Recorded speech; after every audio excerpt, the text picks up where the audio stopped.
Buenas tardes. Lo primero, antes de darle la bienvenida, sí les quería pedir disculpas porque nuestra directora territorial se ha tenido que ausentar por motivos de agenda de última hora y he tenido la suerte de poder ser yo la persona que les dé la bienvenida. Antes de irse sí que me he insistido bastante en la brevedad del discurso. Me comprometo con ustedes a ser breve porque seguro que hay otros ponentes a los que están deseando escuchar. Antes de darle la bienvenida también quiero tener unas palabras de agradecimiento a la Asociación para la Enseñanza del Español como Lengua Extranjera y a la Universidad de Burgos por haber contado con CaixaBank, con nosotros, para poder acogerles en este palacio tan impresionante y celebren la primera jornada del 33º Congreso Internacional que celebra ACELE. Particularmente quería también tener unas palabras de agradecimiento para Carmen Verdugo, que no te veo, ¿vale? Y con Raúl Urbina, con quien comparto además aficiones deportivas, porque me consta del trabajo que habéis venido realizando estos 2 últimos años para que todo saliese magníficamente bien y ojalá que puedan sacar todo el jugo a este congreso. Sin más dilación, paso a darles la bienvenida a la Casa del Cordón o Palacio de los Condestables. Es el principal edificio civil del centro histórico de Burgos y la obra arquitectónica más importante, no religiosa, anterior al siglo XVI, de la ciudad. Este Palacio de los Condestables fue residencia no solo de los condestables de Castilla, sino también fue residencia real. Desde los reyes católicos hasta Felipe V, todos los monarcas estuvieron residiendo en donde estamos ahora mismo.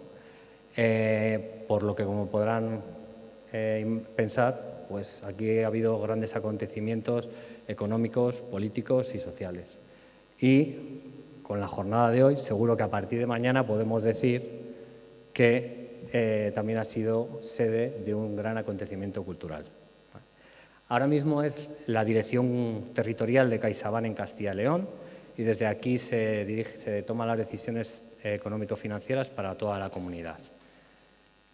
Como dije al inicio de mi discurso, y va a ser breve, muchísimas gracias por estar aquí. Sean todos bienvenidos a la Casa Cordón, a la que desde hoy es su casa, y aprovechen al máximo. Muchas gracias.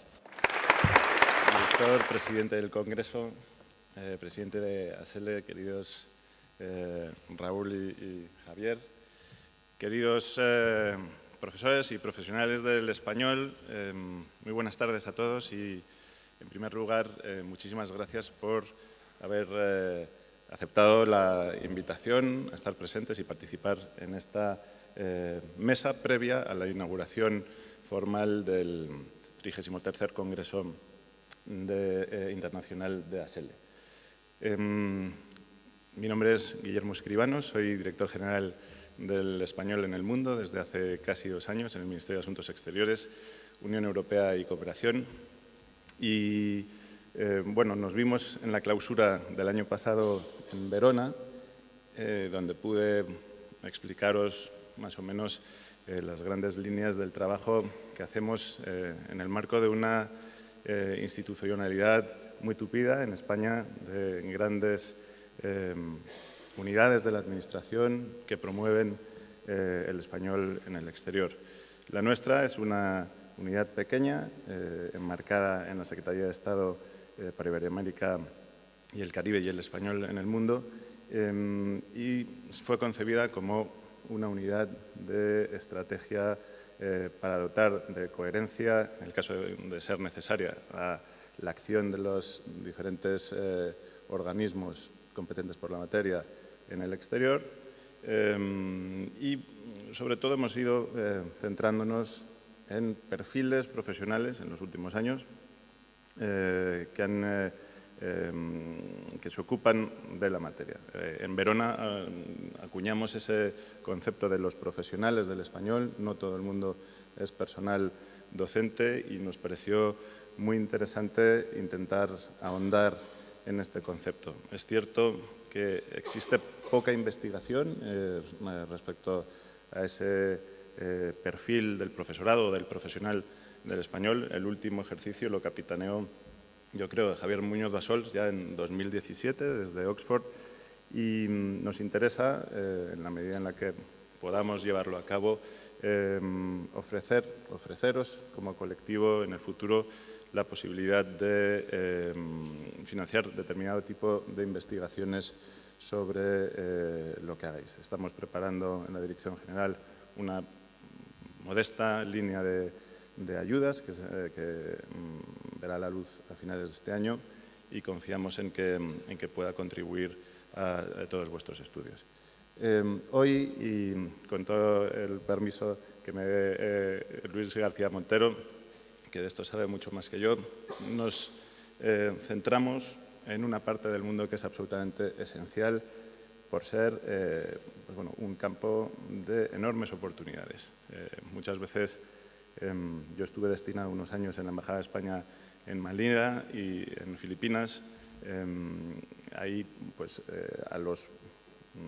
las personas que trabajábamos en el Instituto Cervantes, en la Embajada, en la Consejería de Educación, a veces nos podía el desánimo. Estábamos a 13.000 kilómetros, los esfuerzos eran ímprobos para mejorar los programas de formación del profesorado, las instalaciones del Cervantes, y todo parece poco. Es una zona geográfica gigantesca, el poder geopolítico y económico mundial ha ido basculando hacia esa zona del mundo, y la presencia institucional española sigue siendo relativamente mejorable, aunque hemos dado pasos importantísimos. El último, la creación del Instituto Cervantes en Seúl y una creciente dotación de lectorados de la Agencia Española de Cooperación. Si quitamos la parte Pacífico, estaríamos ahora mismo en 37 lectorados, lo cual no es una cifra desdeñable. Hay 10 en China, 7 en la India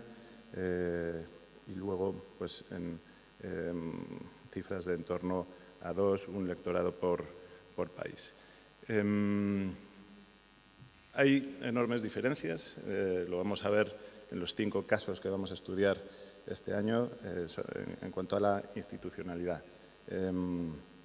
Hay países en los que hay importantes universidades con departamentos de español, con grados de filología. Hay otros que los tienen, pero no han incluido el español en la educación reglada primaria y secundaria, es decir, un cierto desequilibrio entre la presencia en el ámbito universitario y en la docencia. Siempre en el ámbito diplomático al que pertenezco, a los embajadores les gusta mucho negociar un convenio para la introducción del español como educación reglada, opcional u obligatoria. Y, por desgracia, si ese esfuerzo no se apuntala con la generación de una masa crítica docente de calidad y bien dotada con medios y recursos, ahí se genera frustración. Es el caso que vivimos muy de cerca en Filipinas, con lo cual, por resumir brevemente, y con esto termino, tenemos ganas de recibir a lo largo de todos estos días ideas de los profesionales del español, sobre todo de aquellos que llevan a cabo su actividad en el exterior, para ver de qué modo podemos contribuir a que a través de las universidades extranjeras, fundamentalmente, y también de las españolas que están muy presentes en este grandísimo continente, podamos ir generando esa fábrica de profesores de español que puedan apuntalar otro tipo de ambiciones. Así que quisiera dar, por último, las gracias a las 5 personas procedentes de la India, la República de Corea, China, la India y Filipinas, que nos han acompañado hoy. Por desgracia, el profesor Song Yong de Pekín, por causas ajenas a su voluntad, no ha podido viajar desde China y se va a dirigir a nosotros con un vídeo, pero bueno, van a ser todos testimonios de una altísima calidad y bueno, espero poder disfrutar de un debate posterior. Muchísimas gracias.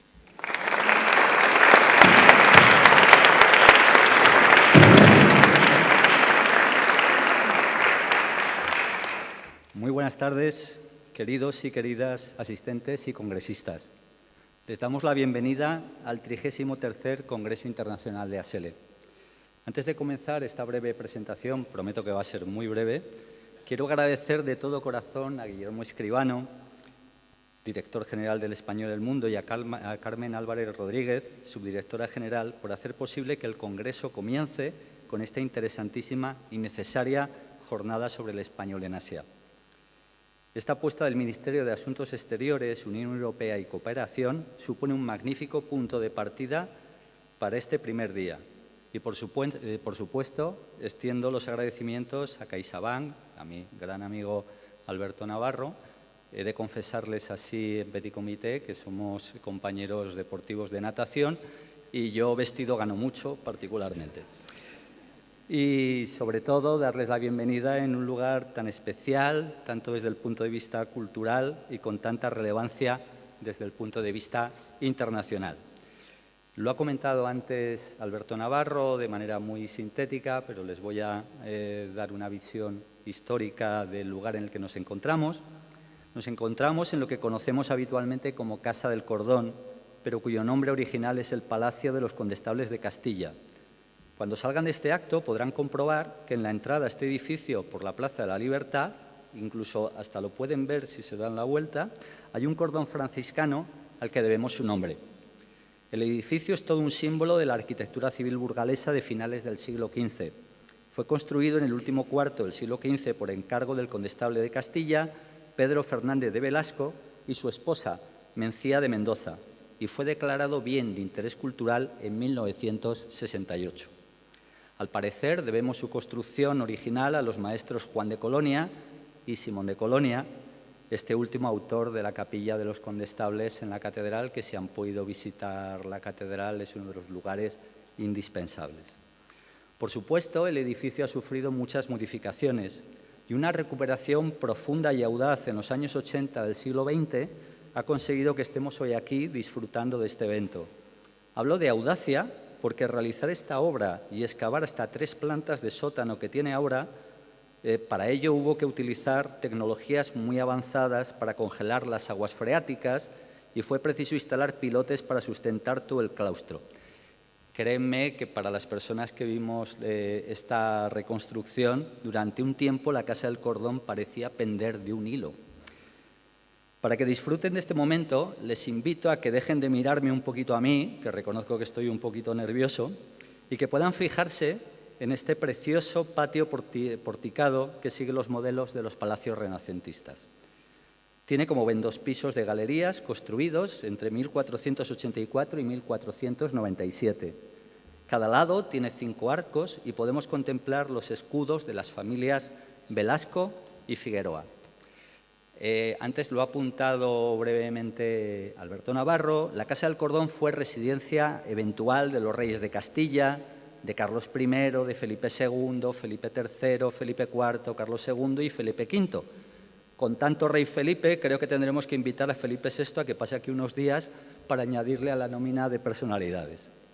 Otro Felipe, el Hermoso, falleció aquí en 1506 a los 28 años. Si me permiten ser un poco cotilla, ahora que no nos escucha nadie, les diré que corrieron rumores de que su suegro lo había envenenado, pero parece más probable que muriese a consecuencia de haber jugado a la pelota en un lugar frío. Tratándose de un otoño burgalés, es una causa más que probable.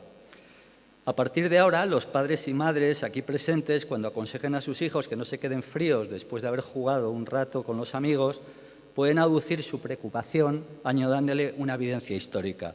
Mira que si no te va a pasar lo que a Felipe el Hermoso en Burgos. Con tanta historia real, además de ser ustedes reyes y reinas en sus viviendas, siéntanse también como tales en esta, que durante unas horas va a ser su casa.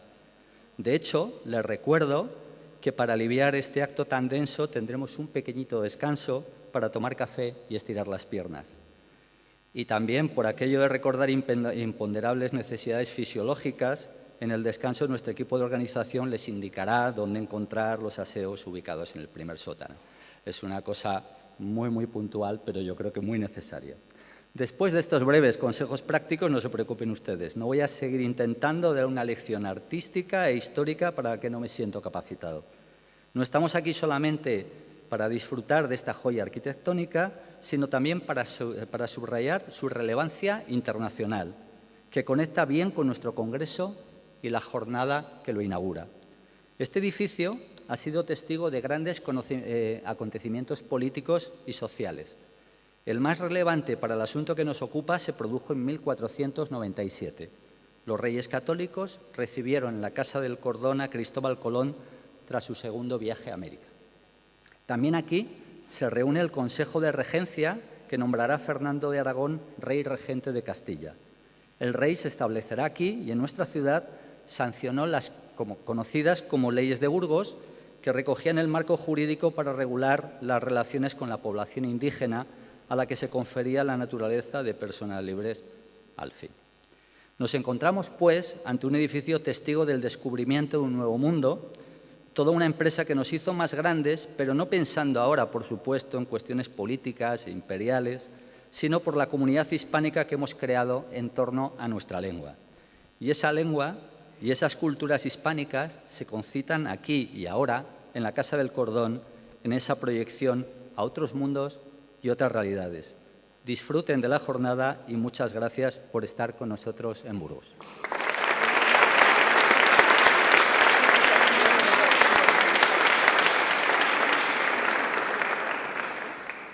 Bueno, muchísimas gracias. Es un verdadero honor estar en un edificio como este y un placer inaugurar esta jornada del español en Asia. Distinguido director de instituciones de CaixaBank, don Alberto Navarro García, distinguido director del Instituto Cervantes, don Luis García Montero, distinguido director y subdirectora de la Dirección General del Español en el Mundo, don Guillermo Escribano Manzano y doña Carmen Álvarez Rodríguez, distinguida invitada de honor, doña Rosa María Calaf, distinguido presidente del 33º Congreso Internacional de ASELE, don Raúl Urbina Fonturbel, distinguidos y distinguidas asistentes a esta jornada única, voy a decir, como voy a intentar explicar, del español en Asia. Para que sepan ustedes qué es ASELE, ASELE es la Asociación para la Enseñanza del Español como Lengua Extranjera, es una organización internacional fundada en 1987 que cuenta casi hoy en día con 900 miembros en 70 países de los 5 continentes. Es la única asociación global sobre la enseñanza de la lengua y su principal misión consiste en promover, por supuesto, la enseñanza y la investigación sobre el español como lengua extranjera, como segunda lengua y como lengua de herencia. Desde su primer congreso anual en 1989, este foro de encuentro se ha convertido en una cita obligada para los profesionales que trabajan en la enseñanza del español. En 2018, ASELE comienza un ambicioso proyecto de internacionalización en 2 vertientes. Por un lado, mediante la celebración de congresos fuera de España, Oporto, Portugal, Verona, Italia, y por otro, con la presencia en cada congreso de un país invitado. Colombia en 2018, México 2019, China 2021, Estados Unidos 2022. Japón es el país invitado a este 33º Congreso Internacional de ASELE de Burgos, un contexto geográfico que cuenta con una destacable tradición en la enseñanza del español. Así, aprovechando esta ocasión, se pensó en organizar una jornada extendiendo el contexto asiático del español en Asia en otros contextos estratégicos para nuestra lengua. China ha sido un contexto emergente donde se han abierto numerosos departamentos de español en las últimas décadas. En el año 2000, tan solo 12 universidades ofertaban la titulación de Filología Hispánica. En 2023 son 150 universidades. Corea del Sur es un país donde también ha incrementado su presencia y su visibilidad el español. La inminente inauguración a finales de este año del Instituto Cervantes de Seúl es una prueba de ello. Filipinas es también un territorio estratégico en donde el español tuvo una mayor presencia histórica, pero cuyo aprendizaje continúa al alza por ser también el español una poderosa herramienta de empleabilidad en el país. La India, un continente dentro de un continente, es también un espacio en el que el español ha seguido avanzando como lengua de estudio.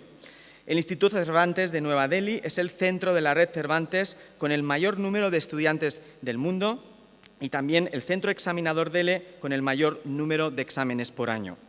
Japón, nuestro país invitado, es un país con una prolongada tradición en la enseñanza del español.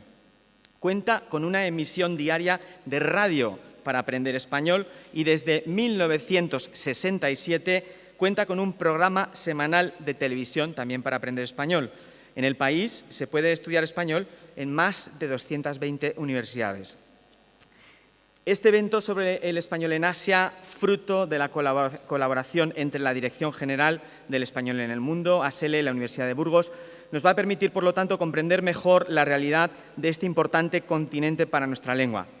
Agradecemos el importantísimo apoyo de la Dirección General, en especial a su director Guillermo Escribano Manzano y a su subdirectora Carmen Álvarez Rodríguez, que ha hecho posible contar con 5 especialistas de los mencionados países, que son el profesor Yang Song, profesor titular de la Universidad de Pekín en China, la profesora Hongyu Choi, catedrática de la Universidad de Ulsan, el profesor Miguel Blázquez Carretero, profesor titular en la Universidad Filipinas de Limán y fundador de la Asociación Filipina de Enseñanza del Español, la profesora Indrani Mukherjee, catedrática de la Universidad Jawaharlal Nehru de Nueva Delhi, y la profesora Yoshimi Hiroyasu, catedrática de la Universidad Sofía de Tokio y presidenta de la Confederación Académico Nipona Española y Latinoamericana, CANELA.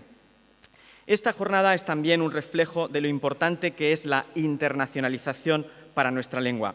La población total de los 5 contextos asiáticos estratégicos para el español sobre los que se va a hablar hoy equivale al 41% de la población mundial. Imaginar que en todos estos países del continente asiático el interés por el español como lengua de aprendizaje siga avanzando, por ejemplo, ampliando su oferta a nivel universitario o como lengua de aprendizaje opcional en la educación secundaria, nos presenta un futuro inmediato sumamente esperanzador para reforzar el posicionamiento del español como lengua de comunicación internacional.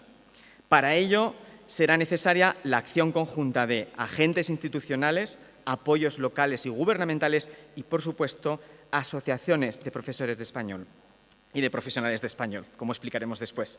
De ahí que hoy dediquemos esta jornada al español en Asia, siendo esta la primera vez que China, Corea del Sur, la India, Filipinas y Japón se dan cita en un mismo espacio con agentes institucionales, con especialistas y profesionales del español para abordar la evolución y la situación actual de la lengua en este importantísimo continente para el crecimiento del español. Muchas gracias.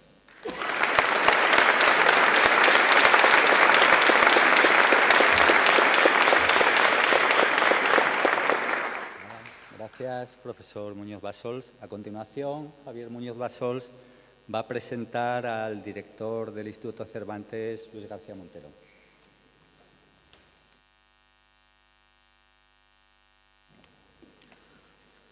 Muchísimas gracias. Voy a hablar un poco de la amistad entre ASELE y Luis García Montero, director de la que llamamos la institución que ha dado sentido a nuestra profesión, el Instituto Cervantes, que comienza con su visita a nuestro 30º Congreso Internacional celebrado en el Politécnico de Oporto de Portugal en septiembre de 2019. En ese momento, nuestra asociación cumplía 30 años de la celebración de sus congresos internacionales y fue entre bailes mexicanos, México era en aquella ocasión el país invitado, cuando Luis me susurró al oído: Javier, tenemos que colaborar. Bueno, pues desde ese momento nos pusimos manos a la obra. Este encuentro de Portugal fue la semilla de una verdadera amistad entre el Instituto Cervantes y ASELE, la cual ha ido germinando y dando sus frutos. Desde 2020, ASELE forma parte del patronato del Instituto Cervantes, desde donde estamos intentando aportar nuestro granito de arena en este nuevo marco tan esperanzador de crecimiento para nuestro idioma. Si algo atesora ASELE desde su creación en 1987 es experiencia y conocimientos sobre el potencial del español. Como demuestra el hecho de que hoy en día, tras un intenso e ininterrumpido trabajo de más de 3 décadas, represente al colectivo más internacional de profesionales de español, ya que es la única asociación con 900 miembros repartidos por 70 países de los 5 continentes. No hay asociación más global que la nuestra. Que haya profesionales de 40 países en este congreso es prueba de ello. Y fíjense que utilizo el término profesionales, porque hoy en día el español es una auténtica materia prima que trasciende el contexto educativo. La docencia presencial o virtual es, por supuesto, una de las principales salidas profesionales de nuestra lengua, pero son cada vez más las múltiples posibilidades que se abren para el español como lengua de empleabilidad y que incluye sectores diversos como la asesoría lingüística, como la creación de contenidos en redes sociales, la gestión cultural, las empresas de nueva creación o startups, la minería de datos lingüísticos o la inteligencia artificial. Luis García Montero es una de las personas que mejor ha entendido que la lengua es una materia que hace posible crear, innovar y desarrollar proyectos con éxito. De ello dan cuenta no solo las múltiples iniciativas de la cultura en español por todo el mundo, la apertura de nuevos centros Cervantes, la apuesta por el Observatorio Global del Español de La Rioja, como él mismo describe, esa sala de máquinas desde la que se va a estudiar la evolución del español para determinar dónde podemos incidir para que ese crecimiento no cese. También demuestra su visión pionera de presente y de futuro. Que Luis nos haya honrado con su presencia en nuestros 3 últimos congresos presenciales, Oporto, Verona y Burgos, muestra la amistad a la que hacía referencia, que es ya un hermanamiento, que hoy se terminará de sellar con la firma de un convenio de colaboración entre el Instituto Cervantes y ASELE. Luis, desde ASELE te agradecemos de corazón que siempre hayas visto la lengua como una herramienta con la que construir el presente y el futuro. Gracias a tu saber hacer, defensa del español, has logrado abrir un futuro de posibilidades sumamente esperanzador para la profesión. Amigo, aliado, compañero, hoy ya hermano del español, nos enorgullece enormemente que una vez más vuelvas a tu casa, ASELE. El apoyo incondicional que nos brindas con tu cariño, con tu presencia, es el regalo más preciado y bonito al que podemos aspirar. Gracias por tu apoyo y por tu generosidad. Sin más preámbulos, les pido que recibamos con un fuerte aplauso a Luis García Montero. Gracias, queridísimo Javier, por tu generosísima presentación. Gracias a ASELE, a la Universidad de Burgos, a la Dirección General del Español en el Mundo, querido Guillermo, porque para mí es una alegría y un honor estar aquí en este 33 Congresos de la Asociación para la Enseñanza del Español como Lengua Extranjera. Estoy feliz de poder compartir con vosotras, con vosotros, amigos, amigas, compañeros, compañeras, una reunión que a mí me parece muy importante, tanto por su valor profesional como por su significación social.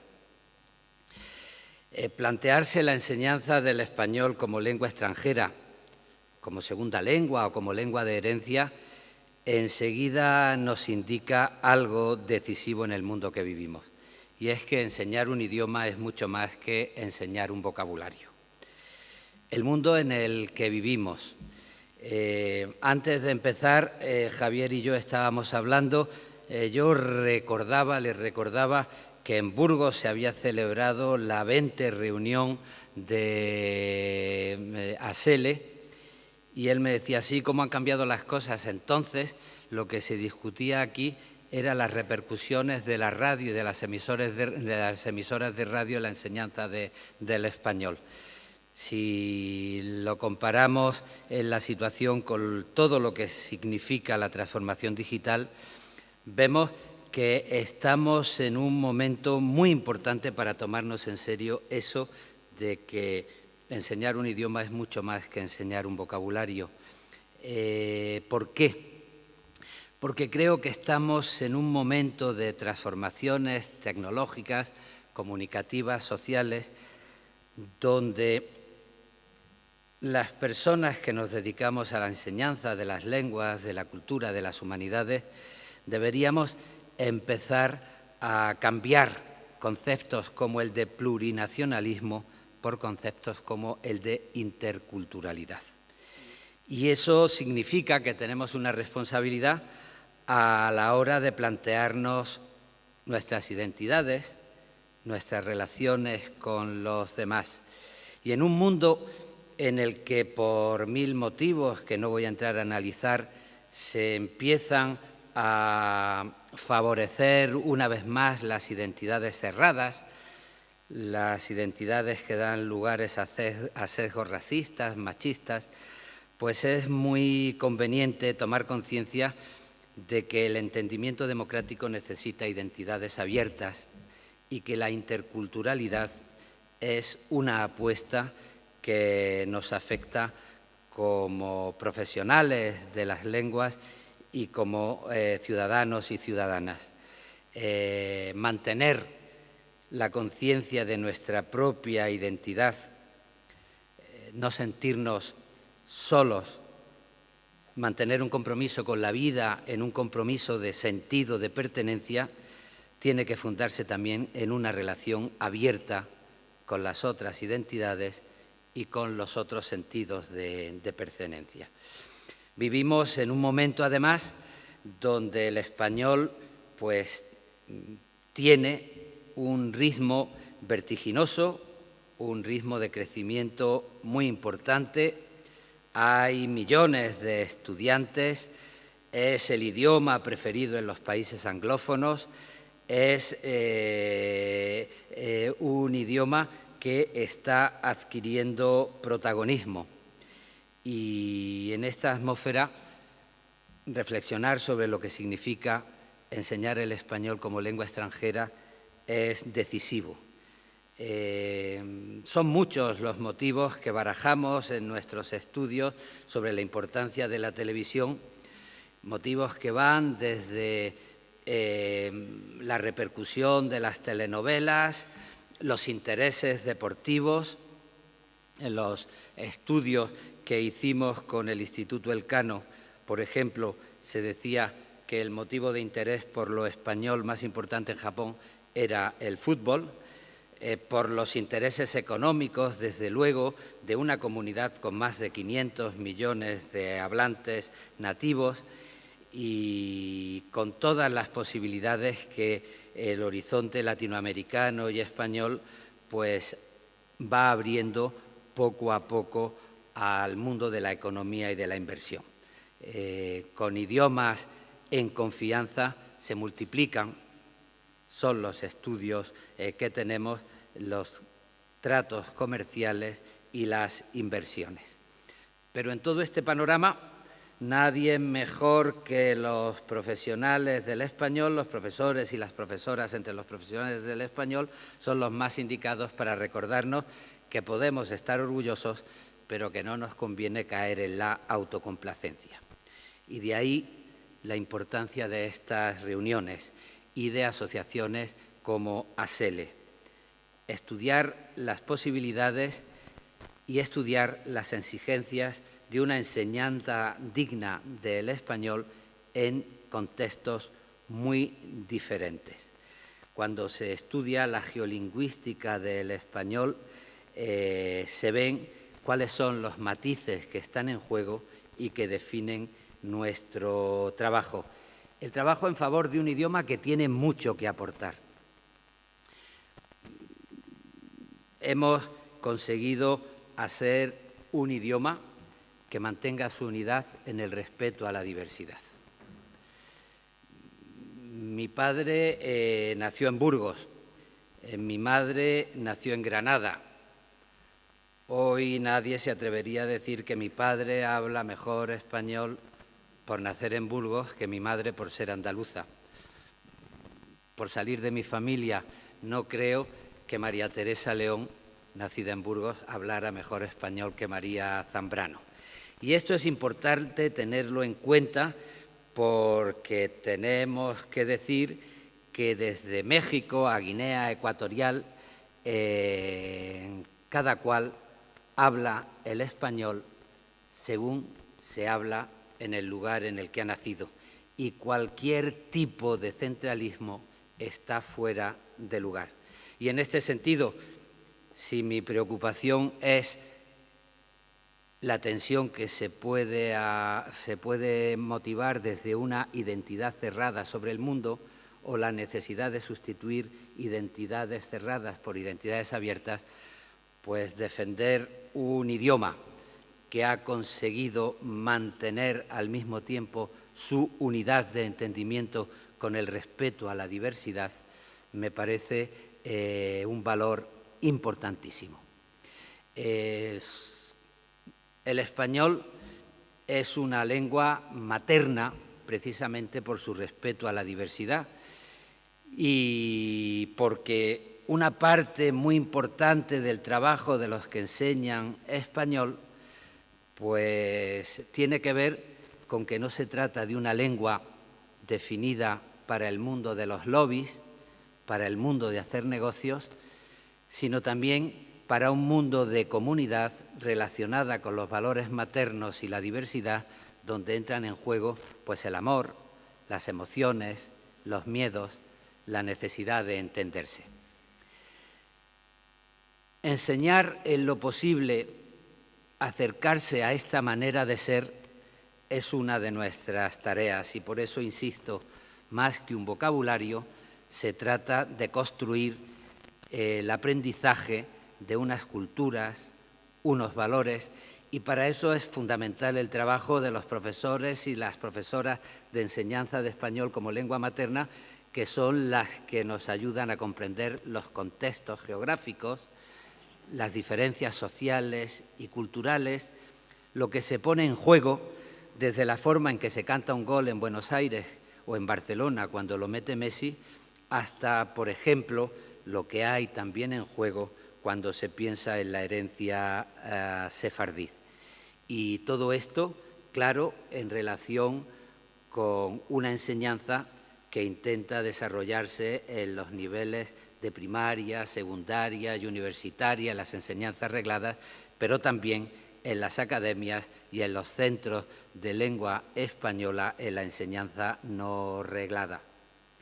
Hojeando estos días el programa y con interés por el trabajo de los profesores y las profesoras relacionadas con el Instituto Cervantes, pues he comprobado que hay ponencias, por ejemplo, sobre las transferencias entre el árabe y el castellano, sobre los entornos híbridos para aprender el español, sobre las propuestas de lectura social, sobre las relaciones de la enseñanza de la lengua y las artes plásticas, sobre el lenguaje inclusivo, al que, por cierto, le dedicamos nuestro próximo anuario. Es decir, sobre todo lo que está relacionado con las marcas de una lengua y con la necesidad de aprender bien y comprender bien la conceptualización de las oraciones de relativo en español con los retos de la convivencia en su diversidad. Y sí, es verdad, los profesores y las profesoras de español pues somos los jornaleros del subjuntivo, los jornaleros del serie estar, pero somos mucho más. Somos los que intentamos enseñar un idioma que puede servir para abrir las identidades en la construcción de un mundo que se comprenda a sí mismo, haciéndose más justo y más dialogante. Y bueno, creo que la diversidad es la característica del proyecto que representan los profesores de nuestro idioma. Y esa es la tarea en la que intentamos trabajar desde el Instituto Cervantes. El Instituto Cervantes no es una empresa. Nuestro presupuesto, la autofinanciación de nuestras clases pues alcanza un 40 y tantos %, hay un 60 y algo % casi que tiene que ver con los presupuestos del Estado. En ese sentido, a la hora de plantearnos desde la organización de las plantillas hasta la posibilidad de dignificar los contratos laborales o la posibilidad de abrir nuevos centros, pues tenemos que contar con que estamos en el marco de las instituciones estatales y que no podemos tomar decisiones por nuestra cuenta. Pero sí podemos ayudar a reflexionar sobre la importancia de la lengua como materia y sobre la importancia de las relaciones de la lengua y la cultura en nuestra interpretación del mundo en el que vivimos. El Instituto Cervantes pagó una factura muy fuerte en la crisis de 2008. Desde 2009 no se abría un centro nuevo, pero poco a poco hemos podido volver al engranaje y en los últimos años hemos abierto 3 centros. El centro de Dakar, en Seúl, el primer centro que se abre en el África subsahariana, con una extensión en Costa de Marfil. Bueno, tomarse en serio el África subsahariana tiene que ver con que la explosión de la demografía del mundo, que empezará a bajar en los países hispanoamericanos, pues tiene ahora su punto de referencia en el África subsahariana. Y será muy importante que en los movimientos de migración que la pobreza provoca, el Mediterráneo deje de ser el lugar de las pateras, el lugar de la supervivencia, para convertirse en un espacio de ida y vuelta donde nosotros podamos tomar conciencia de la realidad subsahariana y la cultura española, la cultura en español, pueda también hacer su trabajo allí. El segundo centro que hemos abierto es Los Ángeles. Bueno, los Estados Unidos, ya saben ustedes, son el segundo país del mundo en hablantes nativos después de México. Los españoles somos el 8% de una comunidad de casi 500 millones de hablantes. Por eso cualquier tipo de centralismo o de imperialismo no es nada más que una tontería que hace daño a los intereses de España.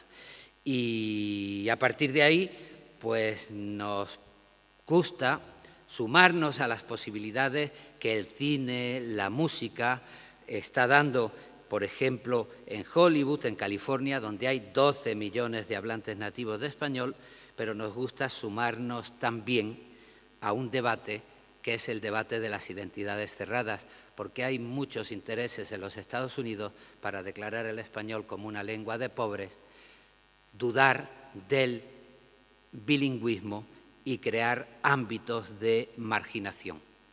Construir el español significa, por ejemplo, recordarle a presidentes como Donald Trump que si la economía hispana se separase de los Estados Unidos, supondría ya la 7ª economía del mundo.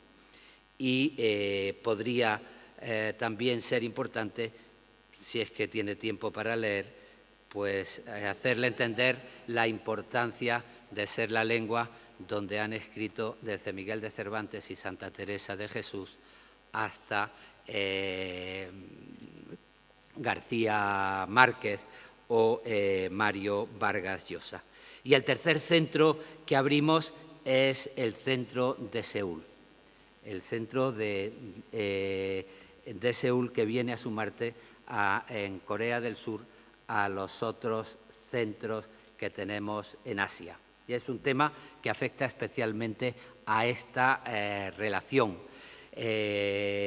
con las identidades y a este congreso, porque cada vez es más intenso el interés por el español en Asia, pero no caigamos en la autocomplacencia.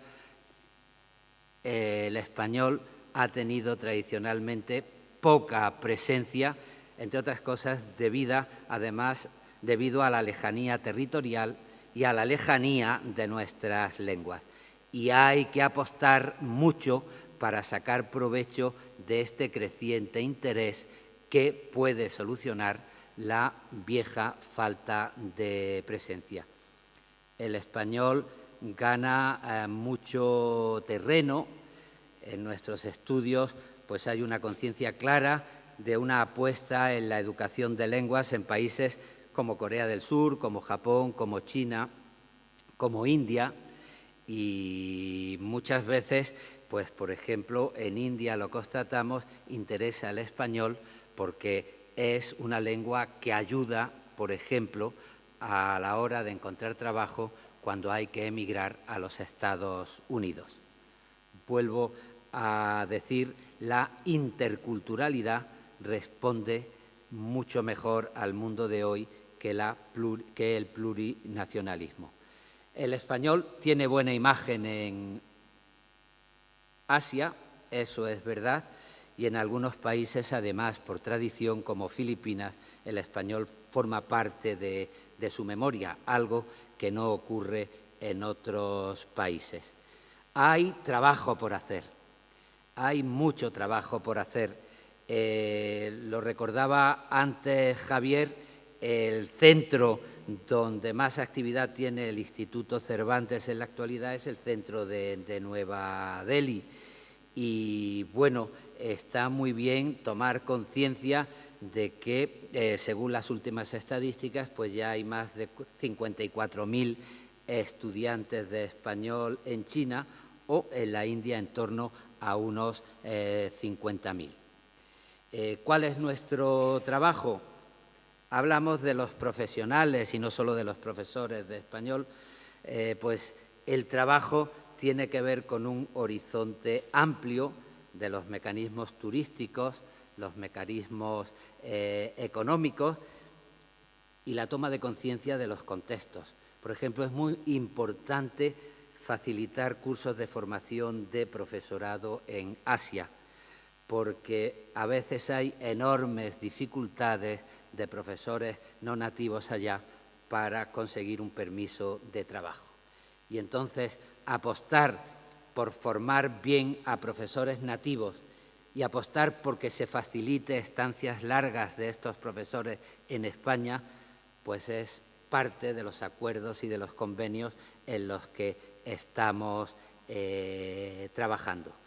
Y ese es el reto, la difusión de la cultura en el continente asiático. Es un reto lingüístico, pero a mí me gusta decir también que es un reto demográfico y es un reto democrático. Responder a una parte muy importante de la demografía del mundo desde los valores de la cultura democrática que hoy representa España en el mundo. Y a partir de ahí, conocernos y reconocernos. Y en esta tarea el profesorado tiene un papel fundamental.